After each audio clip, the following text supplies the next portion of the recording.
Welcome to the Crafty Mini, and in this video we're going to have a bit of fun.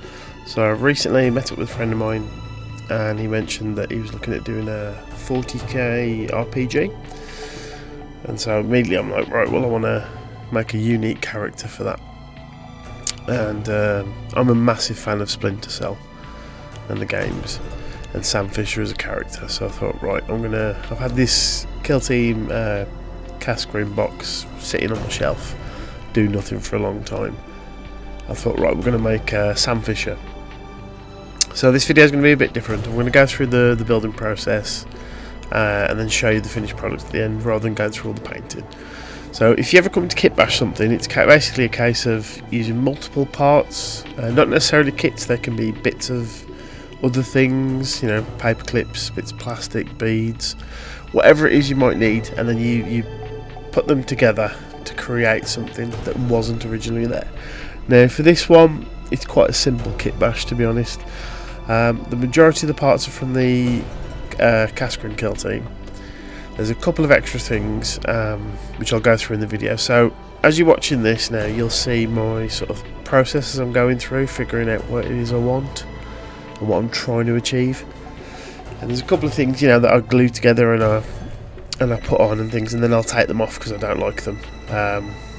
But the initial process is always the same. So you get a selection of bits that you want, a pose that you like the look of, any items that you think you might need, even if there's multiples of them. So here, for example, I've got like 3 different heads, a couple of different weapons. I'm toying with the idea: do I go two-handed? Do I go a pistol and a sword, and so on? But yeah, you get them all clipped out, all cleaned up, get rid of the mould lines and things, and then you go from there.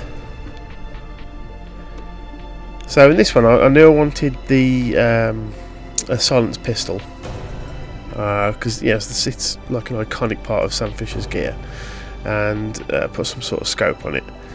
So I found it's a sniper rifle part that I had from the Space Marine Scouts Killteam, just in my little bits box. Went digging through, so I've took the scope off that and mounted it onto the gun, and then I took the barrel off and trimmed the barrel of the actual bolt pistol so it looks like it's got a suppressor on it, and that's like the main part of the weaponry. And then things like the head and that, like in here you'll see the head initially it's actually, I'll change it later on for one with a set of night vision goggles, and I'll go back and forth with these other arm. Like for one point I was like, do I go chainsword, power sword? Do I have him with this gun, the pistol arm pointed up, and then have it so he's got a rifle slung over his shoulder? And then I decided just keep it simple. Go for, if the idea is I want to do a Sam Fisher Splinter Cell 40k, then that's what I go for. And it's just a case of going back and forth with the pieces, you know, seeing if they fit. If they don't, give them a little bit of a trim, and you know, do it in smaller stages, because if you trim too much and it doesn't fit at all, you've got to start again. But just back and forth testing, do a couple of dry fits, and if you're happy with it, go for it then. I use the Polymer cement just because it adheres the plastic onto each other really well and gives a good bond.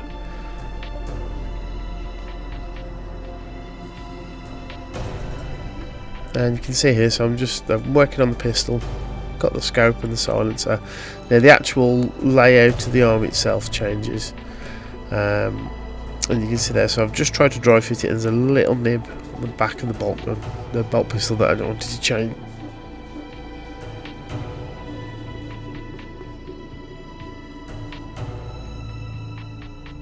So little things I've modded with this miniature as well. So for example, the little quilla that would be on his chest, I've shaved that off. At one point I put a helmet on his back, and I shaved the quilla off that as well. And the idea being that I wanted this to be more of a sort of like a Black Ops type thing. So you know, there's no natural markings and things like that. And this is a unique character because yes, you've got the assassin cults in 40k. But I was thinking about, well, surely there's got to be, you know, because they can't be called in all the time, so maybe there is these individuals that get brought up with, you know, high training and they're veterans, and it's just, you know, it's a narrative that I'm playing with. You can see here, going for the power sword, I even cut it in just on the left there by the 45-degree mark on the mat is a Space Marine Scout with the knife. because I was thinking, do I switch the blade out, because the power sword I felt was too big. And then go in and just, if you need to change the pose slightly, so I wanted him so his torso was pointing up a bit more. So you can see there, I'm just forcing the legs a little bit, and then I'll go with some sprue glue and some Polymer and just reattach them.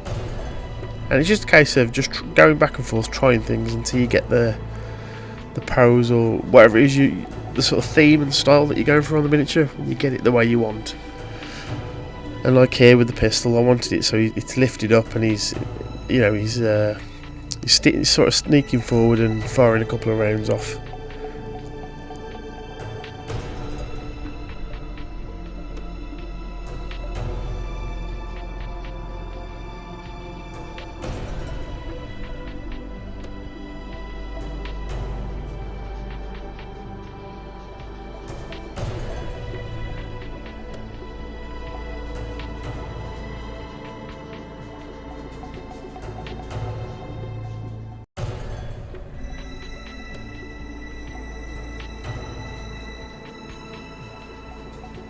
And there, just using a bit of sprue glue just to close up that gap on the back of the arm. Now again, this gets changed when you see the final miniature. It goes through several processes, but at this point, this is the sort of style I'm going for. Now, kit bashing is just great fun, and I recommend everyone give it a go. One of the easiest to kit bash I find is orcs, because pretty much anything goes. If it's ramshackle, anything goes. But yeah, give it a go, because it is a lot of fun. You'd be surprised how creative you can be, even off just one sprue. So for example, those who might have seen the short of the Orc Sheriff miniature that I did, now that is just off the Orc Mazdog and the Giant Squig sprue. There was no additional sprues added there, but just by changing a couple of elements, cutting some bits off and shortening things, the only addition was I merely put on made him a cowboy hat. That was it. But yeah, it's tons of fun. Now you can see here, I've changed the head. I found there was a head in the actual set that had night vision goggles, and I'm toying with I like the idea of this little hand. Now it's supposed to be used, I think it's like for a communicator, or like a Voxcaster or something in the set, and I'm thinking, well, this is him sort of getting ready to push his goggles down.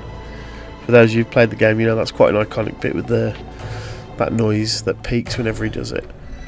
And I'm thinking, yeah, this is the kind of style that I want.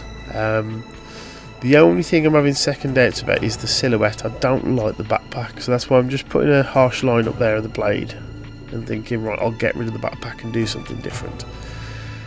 Now, there was no smaller pieces within the actual sprues themselves, but I found in my bits box from random. I bought a bunch of stuff off Warlord Games a few months ago, and they just occasionally they give you a free sprue of stuff, and it was French World War II infantry, but in there were these really small backpacks that had no iconography on or anything, and they were the right size and scale. So that's what I end up gluing on the back. You can see on his rear of his belt there, I ditched that helmet as well. But this is him finished. Really happy with this. So you can see the backpack there, the little satchel. The knife with a bit of rope is from the Space Marine Scouts. And apart from the modified gun, everything else is from the Kaskrin sprue set. Now for the base, just some little bits of sprue chopped up. That half a skull I had, and then it was some of the plastic sort of grid grating that you use for sewing that I got from Hobbycraft, and it's really good for like metallic floor basing. I like it that it hangs over a little bit, gives it a bit more dimensionality. But yeah, as for a finished piece, I'm really happy with this. So I recommend go and give yourself have a go at kit bashing. There's some really good YouTubers out there that do some really interesting and highly detailed stuff. But give it a go. You'd be surprised how fun it is. Now, in a moment, you'll see the finished product. I'll quickly go through that. Now, the reason I didn't do a lot of the painting because it's majority of it's blacks, just black paints, and then the very small bits of green accent that make him look like Sam Fisher from Splinter Cell. And I wanted to do something a bit different and showing that kit bashing it's a fun sort of art form within itself. and you'll never appreciate the model until you've base coated it. So once, like here, it's all had its initial base coat, it unifies the whole piece and it looks a lot better, and then you can start painting and you can see where it needs a few changes. I mean, on this one I even bothered to drill out the gun barrel, which is something I never do. But here's the finished piece.